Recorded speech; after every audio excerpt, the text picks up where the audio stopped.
Ćao svima, pošto ste sjajno podržali prvi deo, odlučio sam da vam napravim i drugi deo. 5 najšokantnijih udara gromova snimljenih kamerom. A za sve one koji nisu pogledali prvi deo, imate link u opisu videa.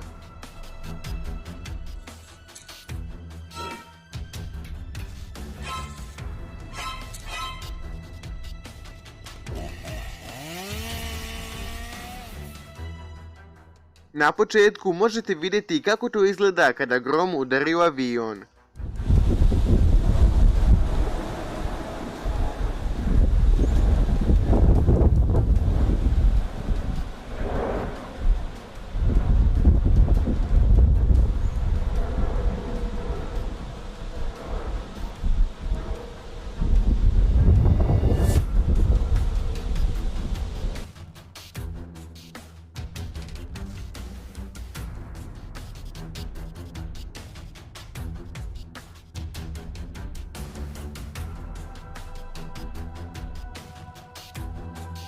Ovo je definitivno jedan od najljepših udara gromova.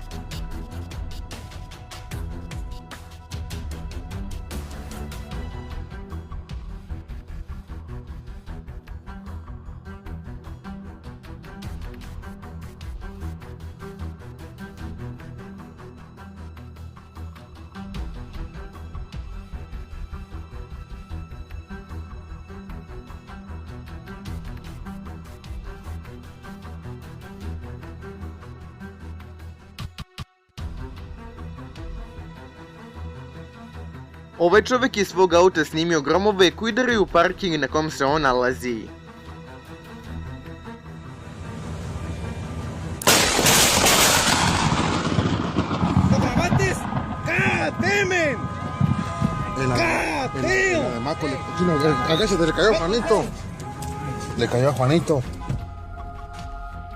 Sljedeći grom je usred noći pogodio gradski dalekovod.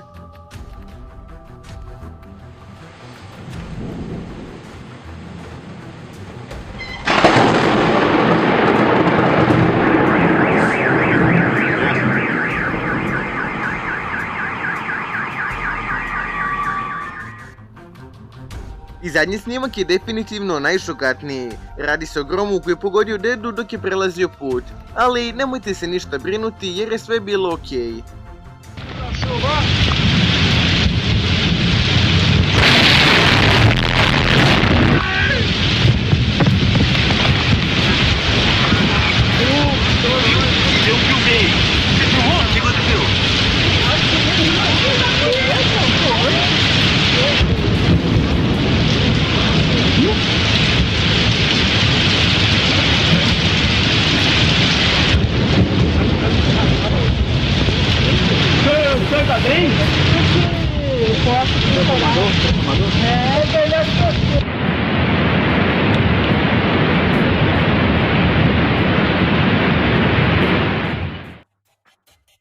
To bi bilo to od ovog klipa ekipo, ja se nadam da vam se svidio, te samim tim ostavite like i obavezno se subscribe na kanal. Hvala vam unaprijed, najjači ste.